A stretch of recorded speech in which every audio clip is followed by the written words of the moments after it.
Hello, everybody, and welcome to another episode of United Talks podcast. And today we are going to be doing a deep dive into a player that we as Manchester United fans have rated and have come to love. Um, this past couple of years and this past couple of seasons. So let's get right into it. From the moment that he arrived at Old Trafford, Noussair Mazraoui has been nothing short of a revelation, basically for a meager £19 million.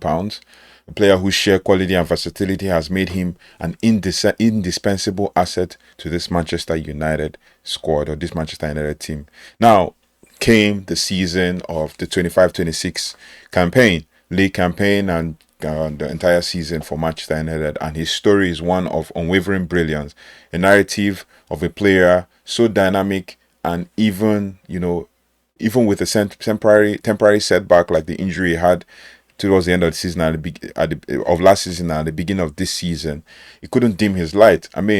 His time on the pitch has proven beyond any doubt why he's considered one of the most exciting defenders in the Premier League, especially today and in this Manchester United team. And today we're celebrating an undeniable impact of a player whose impact is already positive and is already a fan favorite, and a cornerstone for the bright future of Manchester United, coming to the league with his experience and all of that.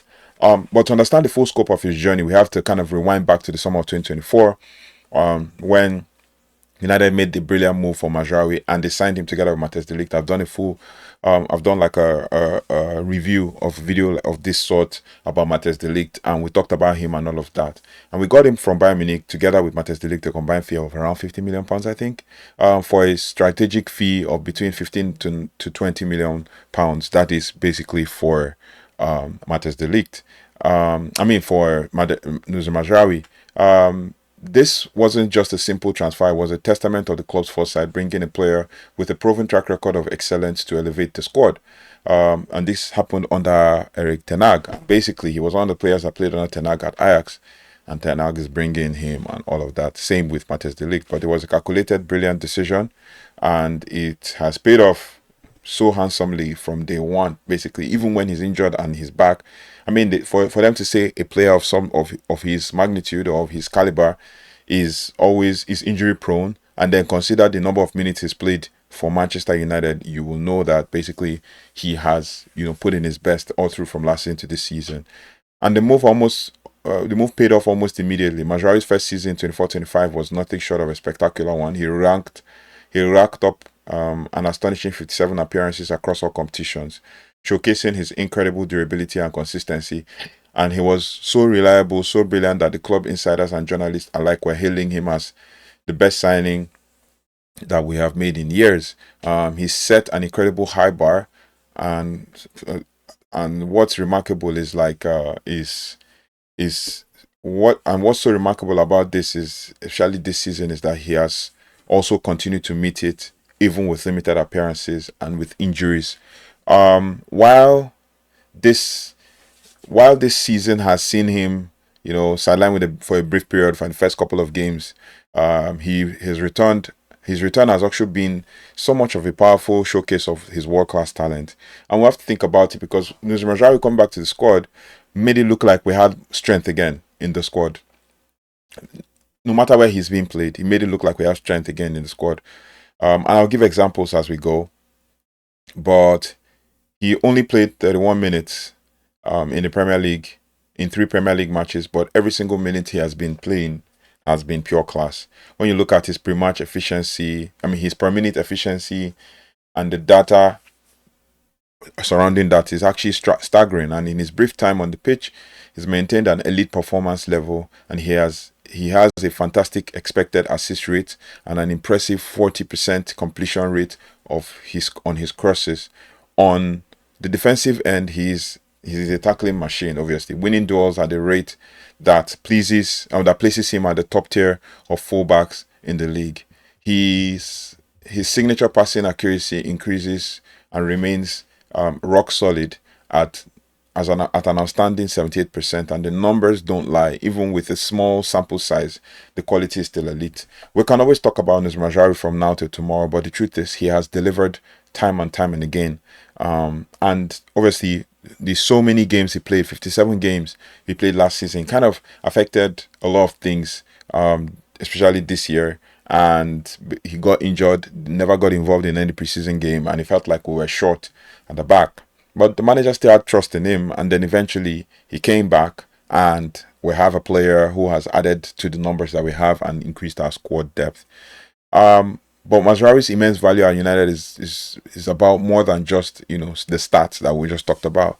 His greatest contribution is his exceptional tactical intelligence and incredible versatility. Under Rúben Amorim, Mazraoui has thrived in a new inverted fullback role as well as one of the right centre backs. He has played as left centre back role as well, and his versatility has shown that in this highly demanding position, it requires a player to move from one flank into the center of the midfield or even press forward.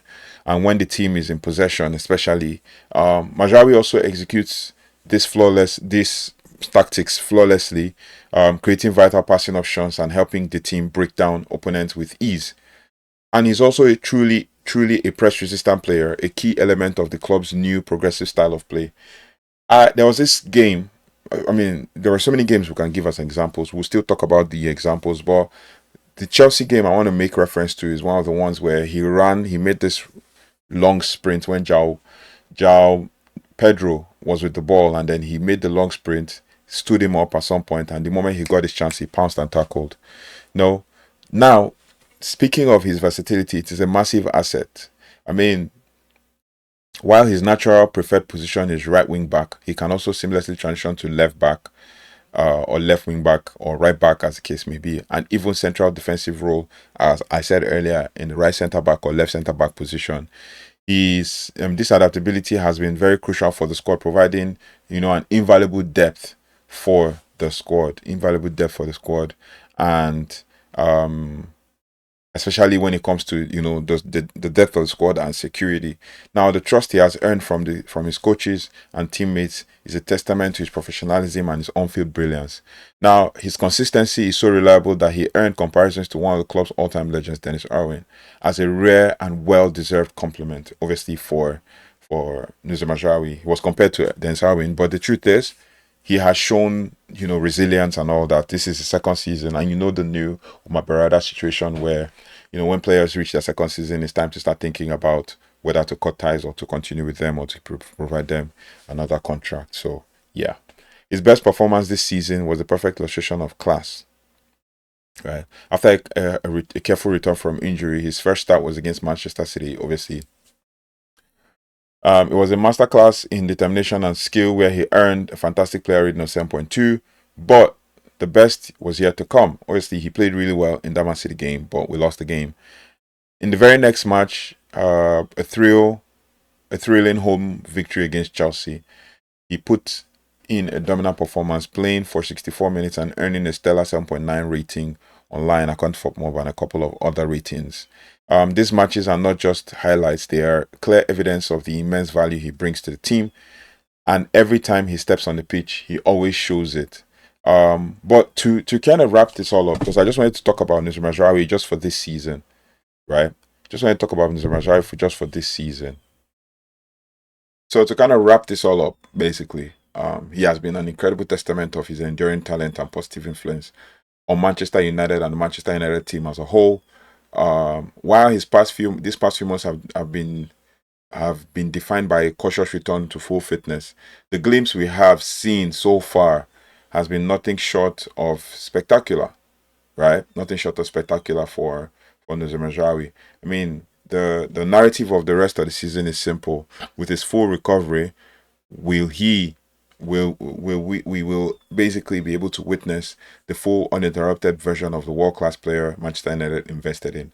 Obviously, he looks like a bargain for the season, like a bargain of the season. He looks like one player who can fit in multiple positions, especially even he has been touted to fit in to midfield, defensive midfield role, one of the deep line playing number 6. But the truth is, if we decide to put him in the midfield, fans are going to come out and say, obviously, that we're playing a player in the wrong position. Rúben Amorim should focus on playing players in their rightful position. So putting him in where he's best fit is the best thing that can happen to Noussair Mazraoui. So we'll basically focus on that and put him as the right wing back, right centre back, depending on the demands of the game. And it increases the depth we have in the squad, right? So with his full recovery, we are going to definitely witness a full uninterrupted version of world-class player that Manchester United invested in. And he's a key component to the team's tactical evolution and a true leader on the field. And a player who is destined to play a crucial role in the club's bright and successful future. He's one of the players that you can see as a player that has transitioned this team. He's just 27. He's coming into his peak. Barring any injuries whatsoever, he will be the player for the future. And I back him to deliver in this squad and all of that. So let me know your thoughts and feelings about Noussair Mazraoui. We're going to keep going and going to keep bringing you in-depth analysis and deep dives like these. The next video you're probably going to see will be the video about Manchester United news. We're just going to break down all the news we've had from the weekend till now, and then we'll talk about it and discuss it and break it down. So let me know your thoughts and feelings in the comment section, and I'll see you on the next one. Take care, goodbye, and God bless.